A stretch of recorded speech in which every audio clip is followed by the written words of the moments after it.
हरे कृष्णा। जय श्री हरि।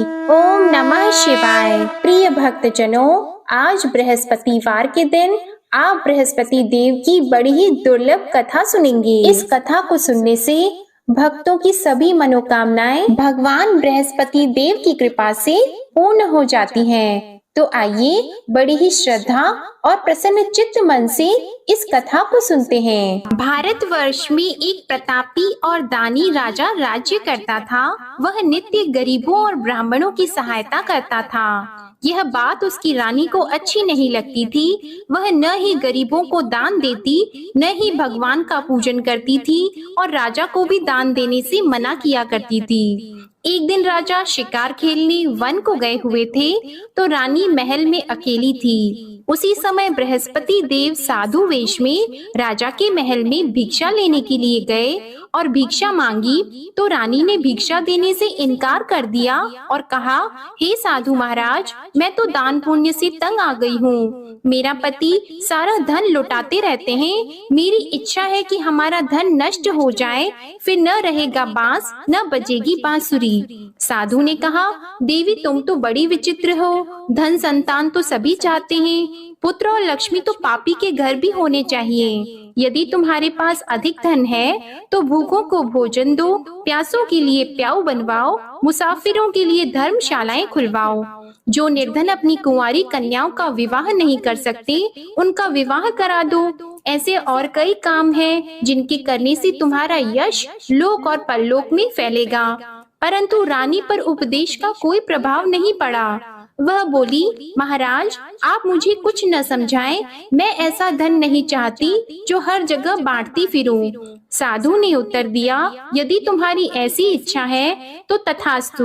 तुम ऐसा करना कि बृहस्पतिवार को घर लीपकर पीली मिट्टी से अपना सिर धोकर स्नान करना, भट्टी चढ़ाकर कपड़े धोना। ऐसा करने से आपका सारा धन नष्ट हो जाएगा। इतना कहकर वह साधु महाराज वहाँ से आलोक हो गए और साधु के अनुसार कही बातों को पूरा करते हुए रानी को केवल 3 बृहस्पतिवार ही बीते थे कि उसकी समस्त धन संपत्ति नष्ट हो गई। भोजन के लिए राजा का परिवार तरसने लगा। तब एक दिन राजा ने रानी से बोला कि हे रानी, तुम यहीं रहो, मैं दूसरे देश को जाता हूँ, क्योंकि यहाँ पर सभी लोग मुझे जानते हैं, इसलिए मैं कोई छोटा कार्य नहीं कर सकता। ऐसा कहकर राजा परदेश चला गया। वह जंगल से लकड़ी काट कर लाता और शहर में बेचता था। इस तरह वह अपना जीवन व्यतीत करने लगा। इधर राजा के परदेश जाते ही रानी और दासी दुखी रहने लगी। एक बार जब रानी और दासी को 7 दिन तक बिना भोजन के रहना पड़ा, तो रानी ने अपनी दासी से कहा, हे दासी, पास ही के नगर में मेरी बहन रहती है, वह बड़ी धनवान है, तू उसके पास जा और कुछ लेकर आ, ताकि थोड़ा बहुत गुजार बसर हो सके। रानी दासी की बहन के पास गई। उस दिन गुरुवार था और रानी की बहन उस समय बृहस्पतिवार व्रत की कथा सुन रही थी। दासी ने रानी की बहन को अपनी रानी का संदेश दिया, लेकिन रानी की बड़ी बहन ने कोई उत्तर नहीं दिया। जब दासी को रानी की बहन से कोई उत्तर नहीं मिला, तो वह बहुत दुखी हुई और उसे क्रोध भी आया।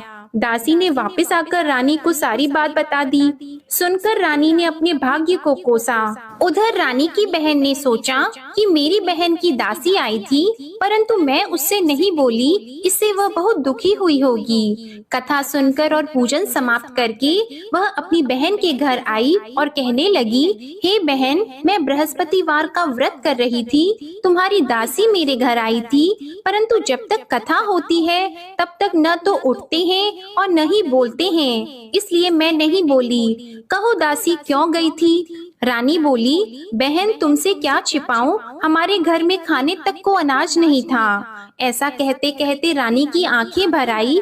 उसने दासी समेत पिछले 7 दिनों से भूखे रहने तक की बात अपनी बहन को विस्तार पूर्वक सुना दी। रानी की बहन बोली, देखो बहन, भगवान बृहस्पति सबकी मनोकामना को पूर्ण करते हैं। देखो शायद तुम्हारे घर में अनाज रखा हो। पहले तो रानी को विश्वास नहीं हुआ, पर बहन के आग्रह करने पर उसने अपनी दासी को अंदर भेजा तो उसे सचमुच अनाज से भरा एक घड़ा मिल गया। यह देखकर दासी को बड़ी हैरानी हुई। दासी रानी से कहने लगी, हे रानी, जब हमको भोजन नहीं मिलता तो हम व्रत ही तो करते हैं, इसलिए क्यों न इनसे व्रत और कथा की विधि पूछ ली जाए ताकि हम भी व्रत कर सकें। तब रानी ने अपनी बहन से बृहस्पतिवार व्रत के बारे में पूछा। उसकी बहन ने बताया, बृहस्पतिवार के व्रत में चने की दाल और मुनक्का से विष्णु भगवान का केले की जड़ में पूजन करें तथा दीपक जलाएं, व्रत कथा सुने और पीला भोजन ही करें। इससे बृहस्पति देव प्रसन्न होते हैं। और व्रत और पूजन विधि बताकर रानी की बहन अपने घर को लौट गई। 7 दिन के बाद जब गुरुवार आया तो रानी और दासी ने व्रत रखा। घुड़साल में जाकर चना और गुड़ लेकर आई, फिर उससे केले की जड़ तथा विष्णु भगवान का पूजन किया। अब पीला भोजन कहाँ से आए, इस बात को लेकर दोनों बहुत दुखी थी। क्योंकि उन्होंने व्रत रखा था, इसलिए बृहस्पति देव उनसे प्रसन्न थे। इसलिए वे एक साधारण व्यक्ति का रूप धारण करके 2 थालों में सुंदर पीला भोजन दासी को दे गए। भोजन पाकर दासी बहुत प्रसन्न हुई और फिर रानी के साथ मिलकर भोजन ग्रहण किया। उसके बाद वे सभी गुरुवार को व्रत और पूजन करने लगी। बृहस्पति भगवान की कृपा से उनके पास फिर से धन संपत्ति आ गई, परंतु रानी फिर से पहले की तरह आलस्य करने लगी। तब दासी बोली, देखो रानी, तुम पहले भी इस प्रकार आलस्य करती थी, तुम्हें धन रखने में कष्ट होता था, इस कारण सभी धन नष्ट हो गया, और अब जब भगवान बृहस्पति की कृपा से धन मिला है तो तुम्हें फिर से आलस्य होता है। रानी को समझाते हुए दासी कहती हैं कि बड़ी मुसीबतों के बाद हमने यह धन पाया है, इसलिए हमें दान पुण्य करना चाहिए, भूखे मनुष्यों को भोजन कराना चाहिए और धन को शुभ कार्यों में खर्च करना चाहिए, जिससे तुम्हारे कुल का यश बढ़ेगा, स्वर्ग की प्राप्ति होगी और पितृ प्रसन्न होंगे। दासी की बात मानकर रानी अपना धन शुभ कार्यों में खर्च करने लगी, जिससे पूरे नगर में उसका यश फैलने लगा। उधर एक दिन राजा दुखी होकर जंगल में एक पेड़ के नीचे आसन जमाकर बैठ गया। वह अपनी दशा को याद करके व्याकुल होने लगा। बृहस्पतिवार का दिन था। एकाएक उसने देखा कि निर्जन वन में एक साधु प्रकट हुए। वह साधु वेश में स्वयं बृहस्पति देवता थे। लकड़हारे के सामने आकर बोले, हे लकड़हारे, इस सुनसान जंगल में तू इतना चिंता मग्न क्यों बैठा है? लकड़हारे ने दोनों हाथ जोड़कर प्रणाम किया और उत्तर दिया, महात्मा जी, आप सब कुछ जानते हैं, मैं क्या कहूँ? यह कहकर रोने लगा और साधु को अपनी आत्म कथा सुनाई। महात्मा जी ने कहा, तुम्हारी स्त्री ने बृहस्पतिवार के दिन बृहस्पति भगवान का निरादर किया है, जिसके कारण रुष्ट होकर उन्होंने तुम्हारी यह दशा कर दी। अब तुम चिंता को दूर करके मेरे कहने पर चलो तो तुम्हारे सब कष्ट दूर हो जाएंगे और भगवान पहले से भी अधिक संपत्ति देंगे। तुम बृहस्पति के दिन कथा किया करो, 2 पैसे के चने मुनक्का लाकर उसका प्रसाद बनाओ और शुद्ध जल से लोटे में शक्कर मिलाकर अमृत तैयार करो।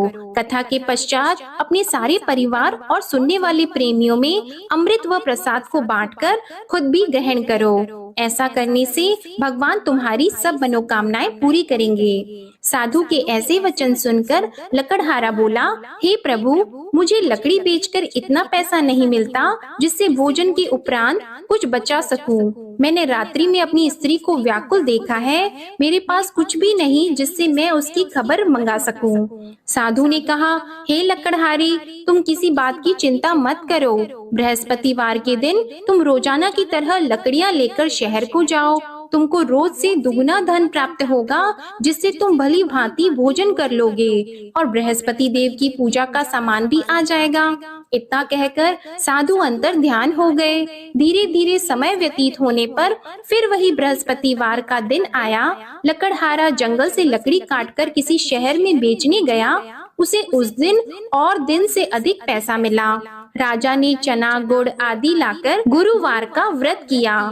उस दिन से उसके सभी क्लेश दूर हो गए, परंतु जब दोबारा गुरुवार का दिन आया तो बृहस्पतिवार का व्रत करना भूल गया। इस कारण बृहस्पति भगवान नाराज हो गए। उस दिन उस नगर के राजा ने विशाल यज्ञ का आयोजन किया था तथा शहर में ये घोषणा करा दी कि कोई भी मनुष्य अपने घर में भोजन न बनवाए, न आग जलाए। समस्त जनता मेरे यहाँ भोजन करने आए। इस आज्ञा को जो न मानेगा उसे फांसी की सजा दी जाएगी। इस तरह की घोषणा संपूर्ण नगर में करवा दी गई। राजा की आज्ञा के अनुसार शहर के सभी लोग भोजन करने गए, लेकिन लकड़हारा कुछ देर से पहुंचा, इसलिए राजा उसको अपने साथ घर लेके गए और ले जाकर भोजन करा रहे थे तो रानी की दृष्टि उस खूंटी पर पड़ी जिस पर उसका हार लटका हुआ था। वह वहाँ पर दिखाई नहीं दिया। रानी ने निश्चय किया कि मेरा हार इस मनुष्य ने चुरा लिया है। उसी समय सिपाहियों को बुलाकर उसको कारागार में डलवा दिया। जब लकड़हारा कारागार में पड़ गया और बहुत दुखी होकर विचार करने लगा कि न जाने कौन से पूर्व जन्म के कर्म से मुझे यह दुख प्राप्त हुआ है, और उसी साधु को याद करने लगा जो कि जंगल में मिला था। उसी समय तत्काल बृहस्पति देव साधु के रूप में प्रकट हुए और उसकी दशा को देखकर कहने लगे, अरे मूर्ख, तूने बृहस्पति देव की कथा नहीं करी, इस कारण तुझे दुख प्राप्त हुआ है। अब चिंता मत कर, बृहस्पतिवार के दिन कारागार के दरवाजे पर 4 पैसे पड़े मिलेंगे, उनसे तू बृहस्पति देव की पूजा करना, तेरे सभी कष्ट दूर हो जाएंगे। बृहस्पतिवार के दिन उसे 4 पैसे मिले। लकड़हारे ने कथा कही। उसी रात्रि को बृहस्पति देव ने उस नगर के राजा को स्वप्न में कहा, हे राजा, तुमने जिस आदमी को कारागार में बंद कर दिया है वह निर्दोष है, वह राजा है, उसे छोड़ देना। रानी का हार उसी खूंटी पर लटका है, अगर तू ऐसा नहीं करेगा तो मैं तेरे राज्य को नष्ट कर दूंगा। इस तरह रात्रि के स्वप्न को देखकर राजा प्रातः काल उठा और खूंटी पर हार देखकर लकड़हारे को बुलाकर क्षमा मांगी और लकड़हारे को योग्य सुंदर वस्त्र आभूषण देकर विदा कर दिया। बृहस्पति देव की आज्ञा के अनुसार लकड़हारा अपने नगर को चल दिया। राजा जब अपने नगर के निकट पहुंचा तो उसे बड़ा आश्चर्य हुआ। नगर में पहले से अधिक बाग, तालाब, कुएं तथा बहुत सी धर्मशाला, मंदिर आदि बन गई हैं। राजा ने पूछा, यह किसका बाग और धर्मशाला है? तब नगर के सब लोग कहने लगे, यह सब रानी और बंदी के हैं। तो राजा को आश्चर्य हुआ और गुस्सा भी आया। जब रानी ने यह खबर सुनी कि राजा आ रहे हैं तो उन्होंने दासी से कहा, हे दासी, देख राजा हमको कितनी बुरी हालत में छोड़ गए थे, हमारी ऐसी हालत देखकर वह लौट न जाएं, इसलिए तू दरवाजे पर खड़ी हो जा। आज्ञा के अनुसार दासी दरवाजे पर खड़ी हो गई। राजा आए तो उन्हें अपने साथ लेकर आई। तब राजा ने क्रोध करके अपनी रानी से पूछा कि यह धन तुम्हें कैसे प्राप्त हुआ है? तब उन्होंने कहा, हमें यह सब धन बृहस्पति देव के इस व्रत के प्रभाव से प्राप्त हुआ है। राजा ने निश्चय किया कि 7 रोज बाद तो सभी बृहस्पति देव का पूजन करते हैं, परंतु मैं प्रतिदिन दिन में 3 बार कहानी और रोज व्रत किया करूंगा। अब हर समय राजा के दुपट्टे में चने की दाल बंधी रहती और दिन में 3 बार कहानी कहते। एक रोज राजा ने विचार किया कि चलो अपनी बहन के यहाँ हो आवे। इस तरह निश्चय करके राजा घोड़े पर सवार होकर अपनी बहन के यहाँ को चलने लगा। मार्ग में उसने देखा कि कुछ आदमी एक मुर्दे को लिए जा रहे हैं। उन्हें रोककर राजा कहने लगा, अरे भाइयों, मेरी बृहस्पति देव की कथा सुन लो।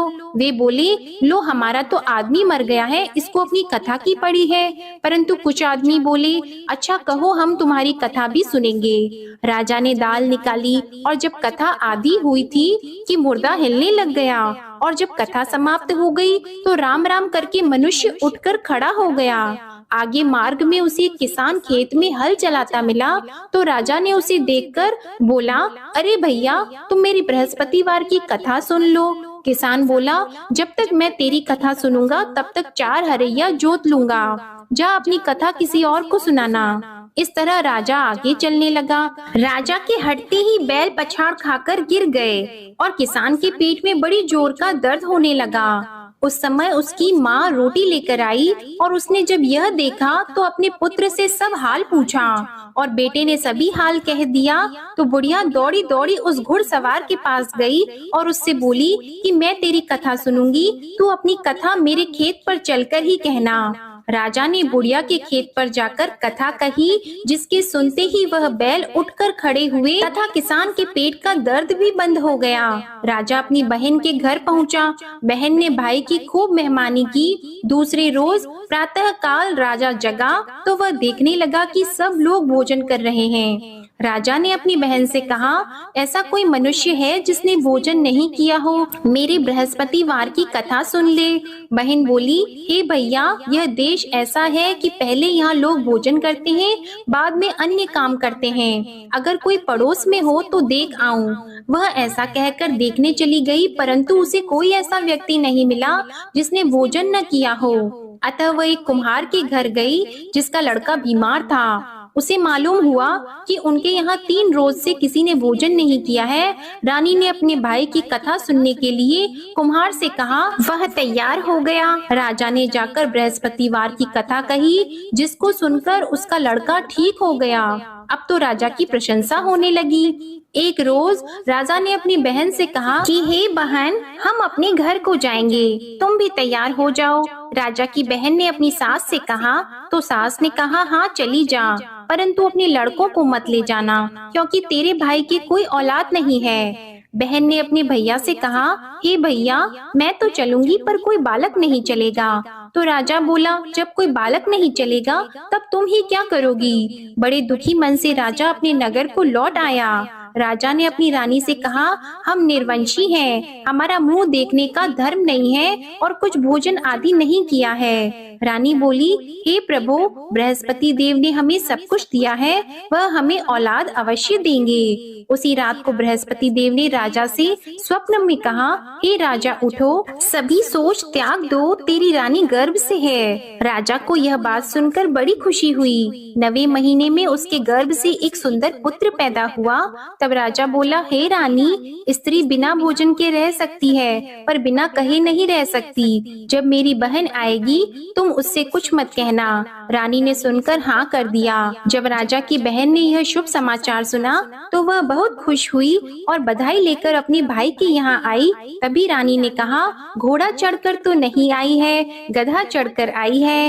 राजा की बहन बोली, भाभी, मैं इस प्रकार न कहती तो तुम्हें औलाद कैसे मिलती? बृहस्पति देव ऐसे ही हैं, जैसी जिसके मन में कामनाएं हैं सभी को पूर्ण करते हैं। जो सद्भावना पूर्वक बृहस्पतिवार का व्रत करता है एवं कथा पढ़ता है अथवा सुनता है, दूसरों को सुनाता है, बृहस्पति देव उनकी सभी मनोकामनाएं पूर्ण करते हैं। प्रेम से बोलिए बृहस्पति देव की जय। अब सुनिए विष्णु चालीसा का पाठ। विष्णु सुनिए विनय सेवक की चित लाए, कीरत कुछ वर्णन करो दीजिए ज्ञान बताए। नमो विष्णु भगवान खरारी, कष्ट नशावन अखिल बिहारी। प्रबल जगत में शक्ति तुम्हारी, त्रिभुवन फैल रही उजियारी। सुंदर रूप मनोहर सूरत, सरल स्वभाव मोहनी मूरत। तन पर पीतांबर अति सोहत, बैजंती माला मन मोहत। शंख चक्र कर गदा विराजे, देखत दैत्य असुर दल भाजे। सत्य धर्म मद लोभन गाजे, काम क्रोध मद लोभन छाजे। संत भक्त सज्जन मन रंजन, धनुज असुर दुष्टन दल गंजन। सुख उपजाए कष्ट सब भंजन, दोष मिटाय करत जन सज्जन। पाप काट भव सिंधु उतारण, कष्ट नाश कर भक्त उबारण। करत अनेक रूप प्रभु धारण, केवल आप भक्ति के कारण। धरणी धेनु बन तुम ही पुकारा, तब तुम रूप राम का धारा।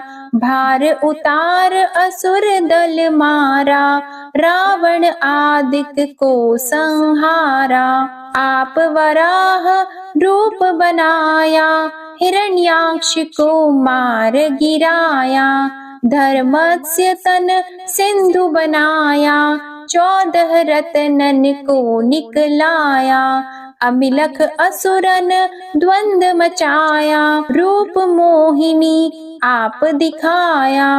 देवों को अमृत पान कराया, असुरन को छवि से बहलाया। कूर्म रूप धर सिंधु मझाया, मंदराचल गिरि तुरत उठाया।